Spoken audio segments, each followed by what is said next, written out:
Muy buenas tardes, amigos de Facebook Live y de Radio Amor 91.9 en Baton Rouge, Luisiana. Un placer estar aquí en este su programa Camino de Vida.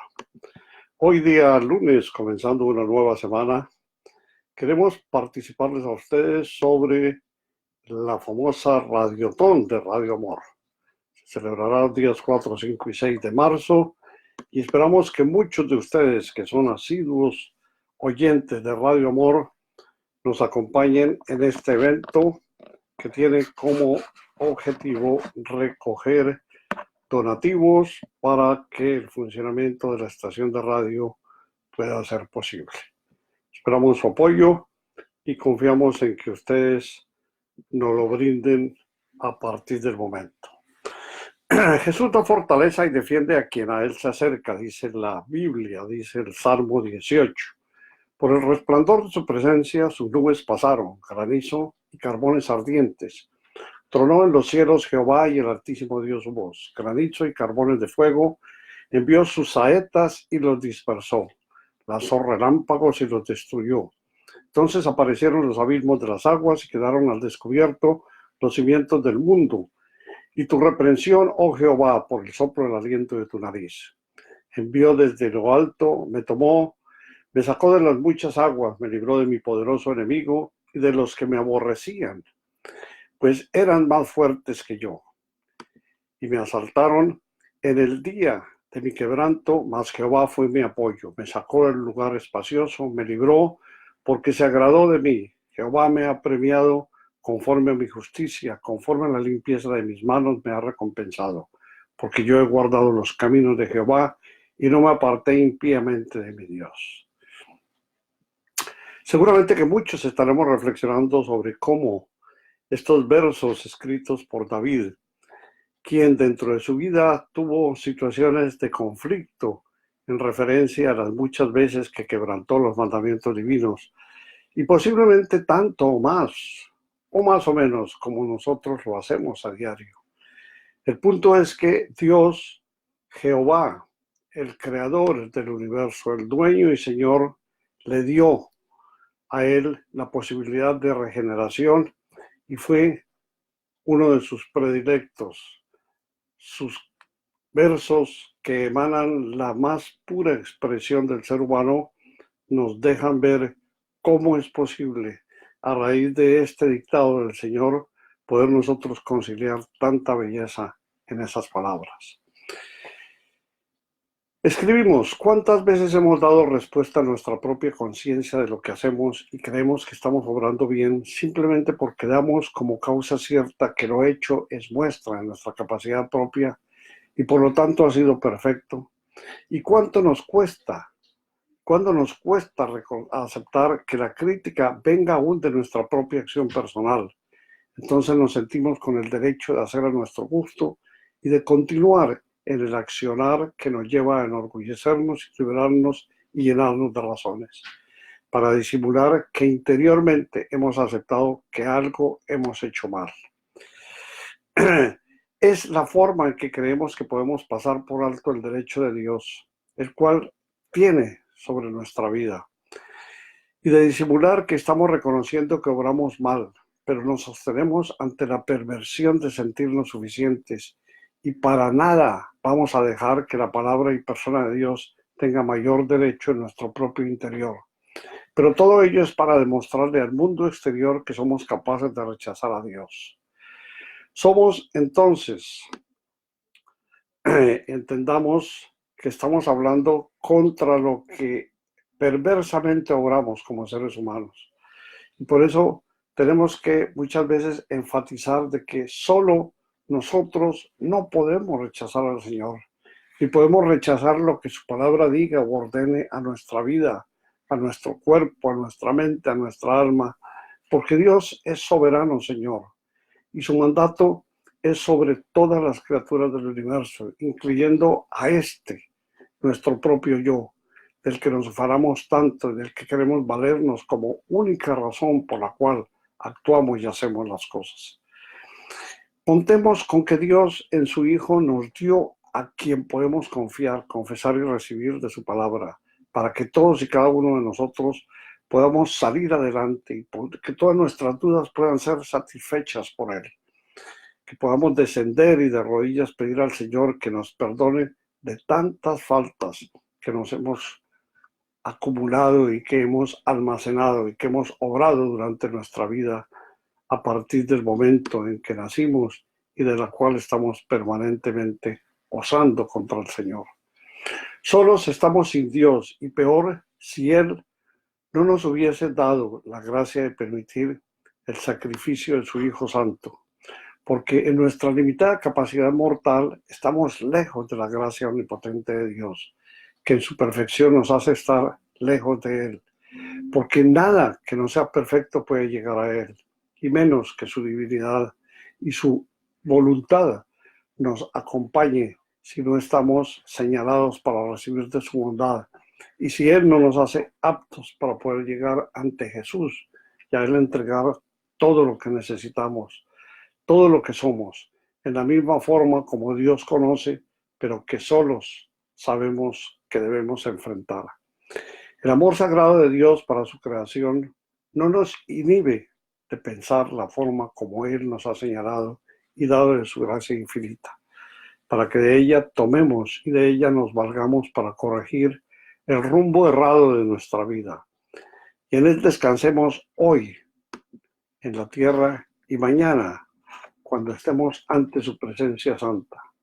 Continuemos por eso la búsqueda de la gracia divina y hagámoslo buscando la verdad de Dios que nos dio en su palabra y lo más importante, cumplamos a cabalidad con su ley infinita, con su ley perfecta, con lo que el Señor tiene para con nosotros. No nos dejemos arrastrar por el pecado. El pecado ha consumado nuestra vida hasta este momento, pero por gracia infinita de Dios, Él nos ha limpiado y nos ha permitido que podamos estar libres de ese pecado.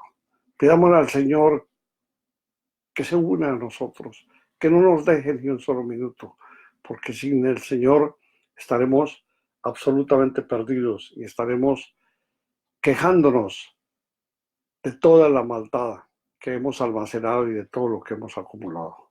Por eso hagamos lo que Dios manda, porque allí estará nuestra salvación. Pensemos en eso, no dudemos y actuemos para darle satisfacción plena a nuestro Dios que nos mira, que nos ama y que extiende su mano para que podamos de ella atarnos y cumplir con el Señor. Hagámoslo en el nombre de Cristo Jesús. Muy bien, vamos a tener un poco conocimiento sobre los libros de la Biblia. Decíamos hace algunos programas que queríamos que todos aprendiéramos los libros de la Biblia y por eso es interesante que hoy nos toca conocer un poco sobre el libro de Deuteronomio. Es uno de los 5 libros escritos por Moisés. Es el número 5. Y él escribió esto a partir de más o menos los años 1400. Abarca 50 años y son todo el transcurrir de cómo las leyes mosaicas que se aplicaron hasta poco después de la muerte de Cristo, cuando el templo fue destruido en el año 70 después de Jesucristo. Este es uno de los 39 libros válidos de la Biblia en el Antiguo Testamento. Hay muchas religiones que introducen 7 libros más que no están aprobados porque se supone que no fueron dados por la palabra divina. Entendamos que esto es algo que tenemos que aprender y por lo tanto debemos corregir y debemos atender. En este libro se destaca la muerte de Moisés, así como la repetición de los 10 mandamientos que se encuentran por primera vez en Éxodo 20. Las historias hablan sobre, la principal historia de este libro habla sobre la muerte de Moisés. Y encontramos versículos como el 18:10 que nos dice: no se ha hallado en ti quien haga pasar por fuego a su hijo o a su hija, ni quien sea mago, ni exorcista, ni adivino, ni hechicero. Y también en el verso 10 del capítulo 34 leemos: nunca en Israel se levantó otro profeta como Moisés, a quien el Señor conociera cara a cara. Los puntos importantes del libro de Deuteronomio. Este libro contiene una repetición de casi todas las leyes mosaicas, más la muerte de Moisés. Es el único libro de los primeros 5 que registra la muerte de Moisés. Los niños que habían salido de Egipto eran adultos cuando se escribió Deuteronomio. Estaban listos para luchar por la tierra prometida. Este libro repite las leyes de otros libros anteriores, dirigiéndolas específicamente a esta nueva generación que ha nacido. Los últimos capítulos describen la bendición final de Moisés sobre los hijos de Israel, así como su muerte, que seguramente para conocimiento lógico debió haber sido escrito por alguna otra persona iluminada por el Señor. Muy bien, unos pocos segundos y vamos a hablar un poco sobre el libro de Deuteronomio. Ya regreso.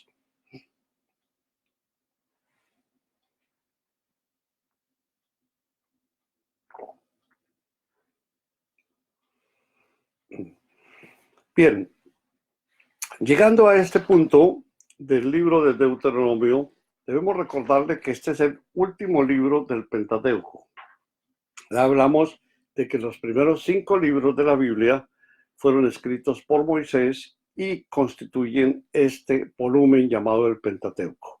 Los otros libros, en orden cronológico, son Génesis, luego viene Éxodo, luego viene Levítico, luego está el 4.º libro, que es Números, y este que es el libro de Deuteronomio.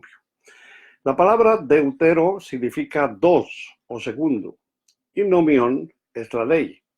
Por lo tanto, la palabra Deuteronomio es el nombre que se le da a este libro, y en la traducción griega del Antiguo Testamento significa la segunda ley.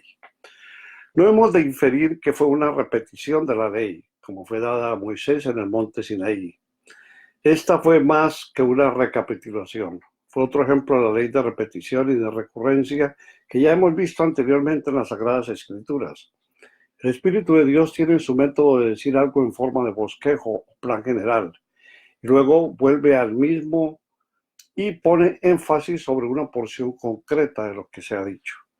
Es el método que Dios usó para llamar nuestra atención sobre ciertos asuntos de especial importancia. Las leyes específicas que necesitaban énfasis se repitieron y luego fueron tratadas detalladamente. Por ejemplo, este es el caso de los 10 mandamientos que está en el capítulo número 5. Así que el Deuteronomio es un comentario sobre la ley mosaica. Hay 4 títulos hebreos de Deuteronomio. Devarim, las palabras, o estas son las palabras que se derivan de la primera frase del libro. Son las palabras que habló Moisés a todo Israel a este lado del Jordán. Estas palabras que habló Moisés se pueden clasificar en un bosquejo cuyas divisiones principales podrían ser las siguientes. Los primeros 4 capítulos miran retrospectivamente hacia los viajes de los hijos de Israel. Moisés repasó su historia para esta nueva generación. El segundo punto es que él reiteró la ley de los capítulos 5 al 26. Y en esta sección encontramos una repetición e interpretación de los 10 mandamientos, capítulos 5 al 7. Una serie de reglas religiosas y nacionales y una serie de reglas para las relaciones domésticas y personales. Luego, habiendo mirado atrás al pasado, encontramos otra sección, la tercera, en la que se miró adelante al futuro, y el autor presentó una de las más grandes porciones proféticas de toda la Escritura. Por último, hay un requiem a Moisés en los capítulos 31 al 34. Así pues que este bosquejo proviene de uno de los nombres del libro de Deuteronomio, el de Devarim o palabras. Moisés escribió este libro y que fue un hombre que conoció al Señor y con el cual Dios habló cara a cara. Los hijos de Israel vieron las obras de Dios, pero no le conocían a él. Moisés sí conoció sus propósitos. Por eso, sus caminos notificó a Moisés y a los hijos de Israel sus obras, nos dice el Salmo 107. Deuteronomio fue el resultado de este conocimiento íntimo, después de una experiencia de 40 años en el desierto. La sección que trata sobre la muerte de Moisés fue probablemente escrita por Josué y pertenece al libro de Josué. Cuando este libro de Josué fue escrito, fue colocado en el rollo del Pentateuco, convirtiéndolo en un hexateuco. El libro de Deuteronomio ha sido el centro de ataque de los críticos. La paternidad literaria del libro fue primero puesta en tela de juicio. La crítica original era que Moisés no pudo haberlo escrito porque el arte de escribir no existía en los tiempos de Moisés.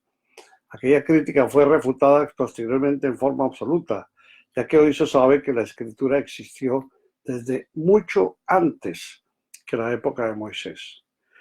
Luego los críticos declararon que el fin del libro era glorificar el sacerdocio en Jerusalén, pero no se mencionan en el Deuteronomio ni el sacerdocio ni Jerusalén. Mucha de esta crítica se derivó de la hipótesis de Graf Wallenstein, el cual surgió muchos años atrás en las universidades alemanas. Hoy se enseña todavía en muchos de los seminarios de los Estados Unidos. Y habla del probable ataque satánico contra el libro de Deuteronomio, en donde se dice que el Señor Jesucristo citó exclusivamente en este libro cuando Satanás le tentó. La primera tentación, en este pasaje, Satanás sugirió a Jesús que convirtiese las piedras en pan. Y Jesús citó en sus palabras Deuteronomio 8:3 y dijo: no solo de pan vivirá el hombre, sino de toda palabra que sale de la boca de Dios. La segunda tentación, que está en Mateos y en Lucas, habla de que Satanás le ofreció a Jesús arrojarse al vacío desde el pináculo del templo. Entonces Jesús citó Deuteronomio 6:16 y dijo: no tentarás al Señor tu Dios. La tercera tentación, que también aparece en estos dos libros del Nuevo Testamento, Mateo y Lucas, habla que Satanás le llevó a un lugar desde el cual demostró y ofreció todos los reinos del mundo. Entonces Jesús citó Deuteronomio 6:13 y 10:20 y dijo: al Señor tu Dios adorarás y solo a Él servirás. Este libro de Deuteronomio exalta la palabra de Dios. Y estas palabras que yo te mando hoy estarán sobre tu corazón. Por eso, mi amigo, no es la Biblia que usted lleva al brazo o la que conserva en su biblioteca como un recuerdo lo más importante. Lo más importante que usted puede conocer, es cuando abre delante de sus ojos y estudia y lee. Los profetas del Antiguo Testamento citaban con mucha frecuencia Deuteronomio, y en el Nuevo Testamento hay más de 80 referencias a este libro. El tema de este libro es el amor y la obediencia. Algunos podrían sorprenderles que el tema del amor de Dios figure mencionando tan temprano en el libro de la historia bíblica. La palabra amor aparece 22 veces y obedecer aparece 10 veces. El móvil de la obediencia es el amor. El Señor Jesús no trató de enseñar algo nuevo, estaba enseñando una verdad eterna cuando dijo en Juan 14:15: si me amáis, guardad mis mandamientos. Este libro enseña que la obediencia constituye una respuesta al amor de Dios. El verdadero móvil de la obediencia se declara de acuerdo a Deuteronomio 4:5. Oye Israel, el Señor nuestro Dios, el Señor uno es, y amarás al Señor tu Dios de todo tu corazón y de toda tu alma y con todas tus fuerzas. El amor del hombre para con Dios es el móvil de la obediencia. Este no es el Evangelio, pero es un gran principio y allí se halla contemplado. Esto nos ayuda a tener una perspectiva justa de la ley. Entendamos que la ley es buena si la aplicamos como se debe aplicar. Estamos hoy en medio de la gracia del Señor Jesús. Pero entendamos que aunque ponemos énfasis en el hecho de que no podemos ser salvos por la ley, ello no implica que la ley no sea buena. Por supuesto, la ley es buena. ¿Dónde se encuentra el problema? La dificultad está en que usted y yo y cada uno de nosotros queremos hacer las cosas a nuestra manera cuando sabemos que Dios tiene cómo salvarnos y Él lo hace solamente por medio de su gracia. El principio de amor y de obediencia es la senda de la bendición divina. Es también la respuesta a aquellos que no hallan el amor en el Antiguo Testamento. El amor sí se halla en el Antiguo Testamento, así como la ley también se encuentra en el Nuevo Testamento. Moisés le suplicó al pueblo que obedeciera. Debió obedecer porque Israel pertenecía a Dios. Dios les amaba y quería guardarlos y prosperarlos.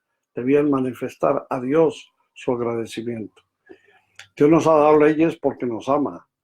Sus leyes son eternas y la gran bendición resulta de obedecer aquellas leyes. La dificultad se halla en el corazón humano. Por eso, entendamos que el libro de Deuteronomio fue escrito para una nueva generación que había llegado a las orillas oriental del río Jordán, que no estaba familiarizada con las experiencias del monte Sinaí. Había llegado a la orilla central del Jordán y les quedaba un mes para entrar en la tierra prometida. Los adultos de la generación que habían salido de Egipto ya estaban muertos y sus huesos se desintegraban bajo los cielos del desierto a causa de su incredulidad y de su desobediencia. Habían violado la ley de Dios por los pecados que habían cometido.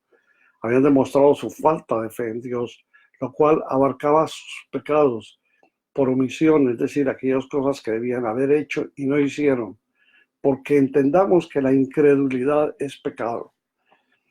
Como dijimos anteriormente, no es que la ley hubiese sido mala, sino que era incapaz de ser llevada a la práctica a causa de la debilidad humana. El apóstol Pablo dijo en Romanos 8:3, porque Dios ha hecho lo que pudo haber la ley de Moisés, que era incapaz de hacerlo a causa de la debilidad humana. Dios envió a su Hijo en la misma débil condición de hombre pecador y como sacrificio por el pecado, para que de este modo condenara el pecado en la propia debilidad de nuestra condición. La carne era mala así como lo es hoy. Esa es la razón por la cual Dios había de tener una base totalmente diferente para salvarnos. El Señor conoce, el Señor nos da, el Señor nos mira con compasión y nos enseña qué es lo que debemos hacer en cada momento, en cada situación. Esta nueva generación de personas que llegaron a orillas del Jordán eran adultas. Necesitaban recibir la ley interpretada a la luz de los 38 años de experiencias que habían atravesado a través del desierto, con esa cantidad de momentos en que sus vivencias y todos sus pensamientos estaban posiblemente controlados aquí, porque no sabían qué era lo que iba a suceder. Ya habían penado, habían sufrido, habían tenido situaciones adversas en todo momento. Sus padres no habían tenido una conducta la mejor y estos hombres habían salido de ese lugar donde estaban bajo la potestad paterna en medio de muchos pecados y tuvieron que hacer frente a muchas situaciones. Ellos habían surgido de los nuevos problemas no tratados específicamente por la ley. Estas nuevas situaciones, por ejemplo, recordemos que las hijas de Zelofehad se habían presentado ante Moisés y le habían dicho que su padre no tenía hijos varones vivos. La familia estaba formada por aquellas 5 mujeres. La ley decía que un hijo varón era quien debía heredar la tierra y por tanto le preguntaron si ellas tendrían derecho de herencia o si la tierra dejaría de ser de la familia de su padre, si ellas no podían heredarla. Por tanto, tuvo que haber una interpretación de la ley. Esta interpretación fue la que las mujeres, las que eran herederas, podrían heredar la tierra justamente y juntamente como lo hacían los hombres. Es un estudio interesante, como toda la Biblia. Posiblemente para muchos es más fácil conocer un poco más sobre el Nuevo Testamento porque está mucho más arraigado en nuestro presente, está mucho más irradiado por la presencia del Señor Jesús. Pero entendamos que el Padre Eterno fue el que directamente estuvo en comunicación con nuestros antepasados. Él fue el que señaló las leyes primarias de la humanidad. Él fue el que le dio a Moisés la capacidad para que, y después lo hizo con su hermano Aarón, para que pudiesen manejar a estos cientos de miles de personas que estaban vagando y que estaban abstractas completamente las cosas del mundo, dejando a Dios, que era el que estaba resplandeciente y que daba muestra de su maravillosa majestad, y era desechado porque estos hombres querían y seguían estando en el pecado. Por lo tanto, vamos a estudiar la segunda parte de este libro en nuestro próximo programa Y por el momento les invito para que ustedes me acompañen a esto, que es la tercera parte en donde tenemos la oportunidad de estar con el Señor en oración. Regreso en unos segundos.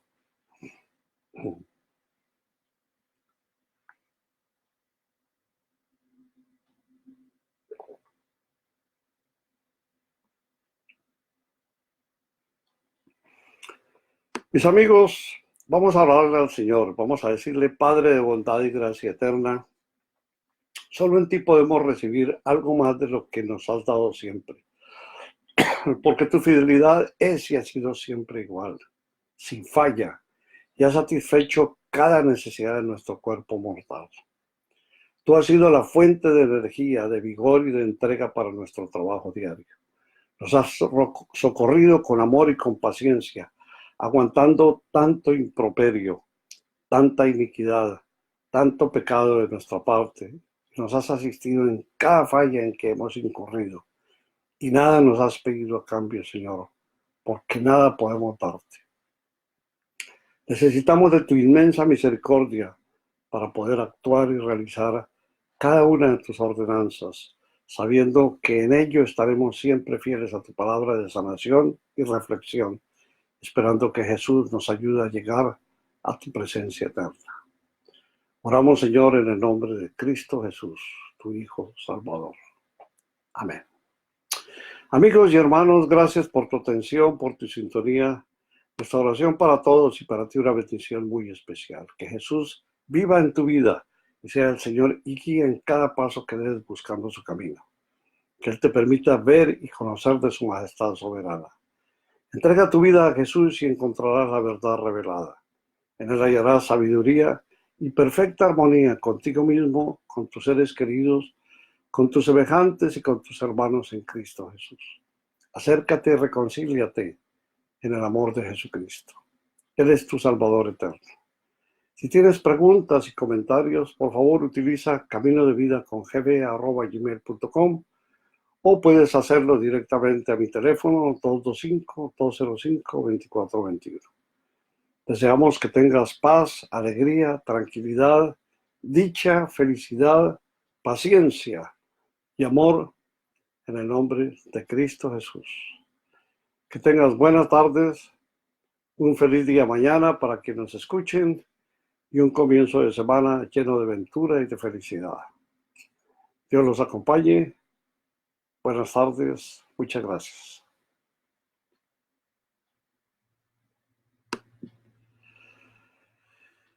Gracias a todas las personas que nos escuchan aquí en Radio Amor y en Facebook Live. Para ustedes todos, un abrazo muy grande, nuestro mejor deseo por su felicidad.